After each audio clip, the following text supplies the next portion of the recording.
வணக்கம், நான் டாக்டர் சமுத்திரம், குழந்தைகள் ஹார்மோன் டாக்டர். இன்னைக்கு எபிசோட்ல நம்ம வந்து டைப் 1 டயபிட்டிஸ் எதனால வருதுங்கிறத பத்தி பார்க்க போறோம்.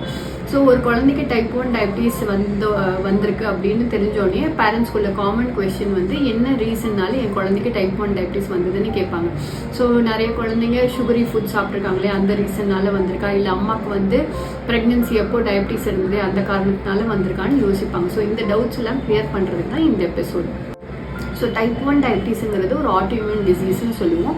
ஸோ ஆட்டோஇம்யூன் டிசீஸ்னால் என்னென்னா, நம்ம ஓன் நோய் எதிர்ப்பு சக்தி வந்து ஒரு கிருமி நம்ம உடம்பு உள்ள வரும்போது அந்த கிருமியை மட்டும் அழிக்காமல் நம்ம ஓன் டிஷ்யூ நம்ம ஓன் செல்ஸே அழிக்குதுன்னா அதுதான் ஆட்டோஇம்யூன் டிசீஸ்ன்னு சொல்லுவோம்.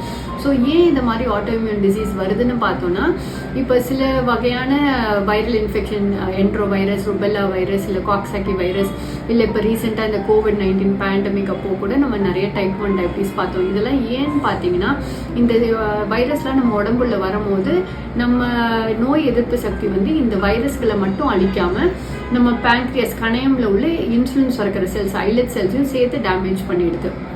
அப்படி இன்சுலின் சுரக்கிற செல்ஸ் எல்லாம் டேமேஜ் ஆகும்போது இன்சுலின் சுரக்கிறது கம்மியாகுது, அதனால ரத்தத்தில் சக்கரை அளவு ஜாஸ்தி ஆகுது. இதுதான் நம்ம டயபிட்டிஸ்னு சொல்கிறோம்.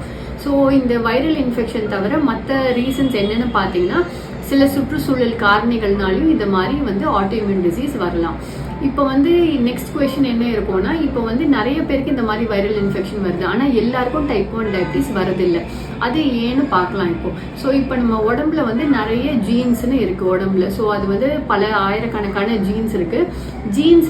ஜீன்ஸ்னால் என்னன்னு பார்த்தோன்னா, அது வந்து நம்ம உடம்புல ப்ரோட்டீன்ஸ் ஃபார்ம் ஆகிறதுக்குள்ள ஒரு மூலப்பொருள்னு சொல்லலாம். அது வந்து ஒரு கோடிங் வேர்டு மாதிரி இருக்கும் ஒவ்வொரு அணுவுலையும்.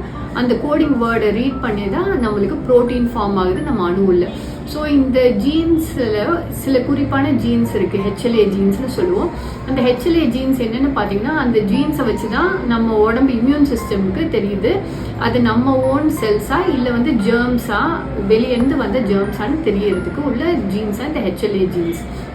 ஸோ இந்த HLA ஜீன்ஸ் வந்து ஒவ்வொருத்தருக்கும் ஃபிங்கர் பிரிண்ட் எப்படி வேறு மாதிரி இருக்கோ அதே மாதிரி இந்த HLA ஜீன்ஸ் வந்து நிறைய வகைப்படும். அது ஒவ்வொருத்தருக்கும் வேறு செட் இருக்கும். ஸோ இப்போ சில பேருக்கு வந்து சில குறிப்பான HLA ஜீன்ஸ் இருந்தது அப்படின்னா, அந்த சில ஜீன்ஸ் இருக்கவங்களுக்கு வந்து டைப் 1 டயபிட்டிஸ் சீக்கிரமாகவே பாதிப்பு வரலாம் சில வைரல் இன்ஃபெக்ஷன்னால தாக்கப்படும் போது. இதுதான் காரணங்கள் டைப் 1 டயபிட்டிஸ்க்கு.